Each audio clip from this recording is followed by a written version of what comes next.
In 2017, Hong Kong's richest man, Ka-Shing, invested $25 million in the U.S. biotech company Chromadex, which specializes in developing and producing anti-aging products. The company claims its products can extend human health span, and after personally taking them, Li remarked that he felt great, like he was 20 years old again. Meanwhile, former Chinese billionaire and Shanda Group founder Chen Tianxiao donated $115 million to the California Institute of Technology in 2016 to establish a neuroscience research institute dedicated to studying aging, diseases, and the mechanisms that cause brain function to deteriorate. Silicon Valley angel investor and PayPal co-founder Peter Thiel reportedly spends $40,000 per quarter to receive blood transfusions from young donors. Google's director of engineering, Ray Kurzweil, has even predicted that humanity will achieve immortality by 2029, a date that suddenly doesn't seem too far off. With so many industry moguls and financial titans betting big on the quest for eternal life, just how close are we to achieving it? That's exactly what we're going to explore in this discussion.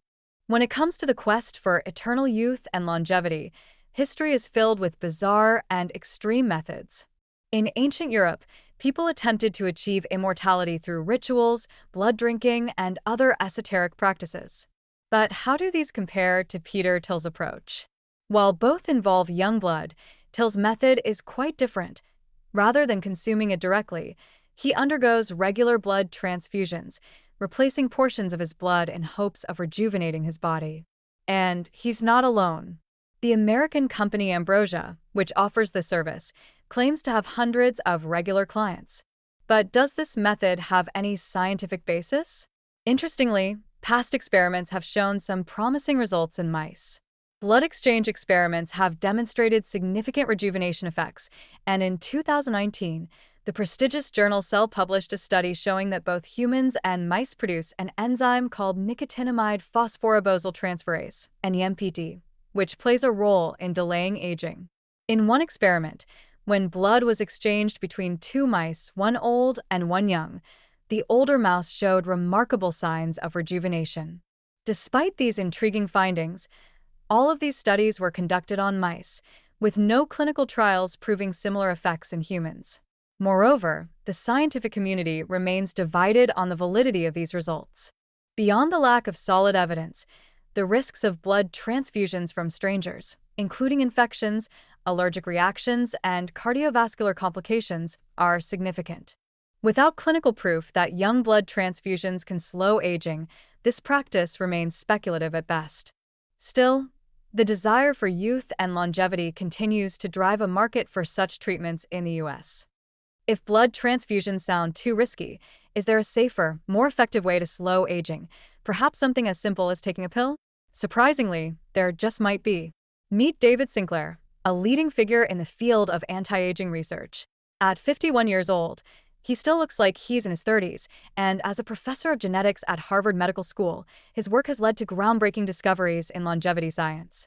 In 2013, Sinclair's team found a strong link between beta-nicotinamide mononucleotide, NMN, and nicotinamide adenine dinucleotide, NAD, a crucial coenzyme in the human body. NAD was first identified back in 1906 by Nobel Prize-winning scientist Arthur Harden. Later research revealed that NAD plays an essential role in DNA repair and cellular energy metabolism, acting as a key communicator between the cell nucleus and mitochondria.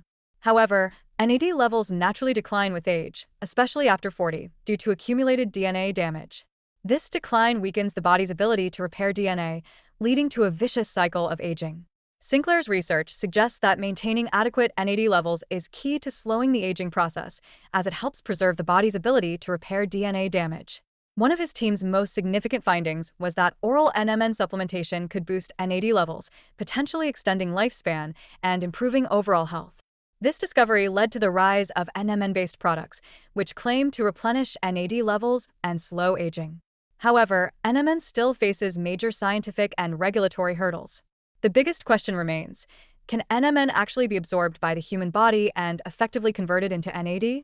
So far, there have been no large-scale clinical trials to confirm this, and no NMN supplement has received official approval as a pharmaceutical or dietary supplement from any major regulatory agency. So, before jumping on the NMN bandwagon, It's important to recognize that while the theory behind it is promising, it's far from being proven as an anti-aging breakthrough. Until more solid clinical evidence emerges, it's best to avoid becoming a human test subject. At the end of the day, no one has ever achieved true immortality. For now, aging and death remain the great equalizers of humanity. Millions of people around the world suffer from incurable diseases or disabilities. But what if, like in science fiction, we could freeze ourselves and wait for the future to catch up until medical technology advances enough to cure us? Surprisingly, this idea isn't just fantasy. Human cryopreservation has been around for decades. The first recorded case dates back to January 19, 1967, when an American physicist named James Hiram Bedford was diagnosed with terminal kidney cancer. Upon learning about cryonics, he became deeply fascinated by the concept. Convinced that he could one day be revived, he included $100,000 in his will to fund his preservation and entrusted his body to Alcor Life Extension Foundation, one of the earliest cryonics organizations.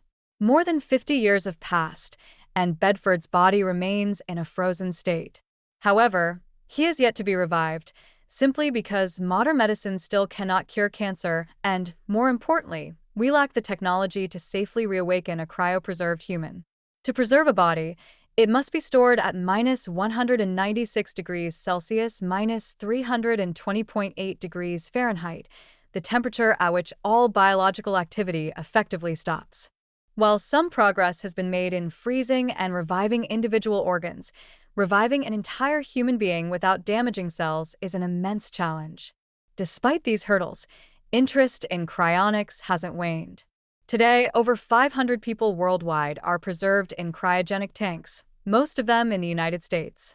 Their motivations are easy to understand.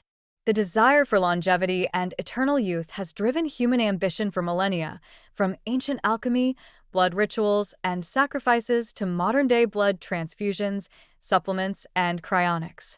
And as science and technology advance, the pursuit of life extension is becoming more sophisticated. Cryonics is just one of many longevity technologies being explored. Beyond what we've discussed in this session, other cutting-edge fields include gene editing, mitochondrial enhancement, and organ transplantation. While I don't recommend blindly experimenting with these unproven methods, I also don't believe they are all scams. Many are still in the early stages of research, requiring rigorous testing and validation. However, it's undeniable that some individuals exploit these technologies for profit rather than scientific progress. For now, the average person doesn't need to rush into becoming a test subject. It's wiser to wait until these technologies mature and gain widespread scientific recognition. Still, anti-aging and life extension are grand visions that could benefit all of humanity. Although current technologies face significant barriers, who's to say the limits of human lifespan won't be broken in the future? Think about it. Airplanes, smartphones, and the internet were once unimaginable, yet they are now essential parts of our daily lives. Perhaps one day, longevity treatments will be just as common. Until then, we can only wait and watch as science continues its relentless march forward. That's all for this session. Thanks for watching, and see you next time.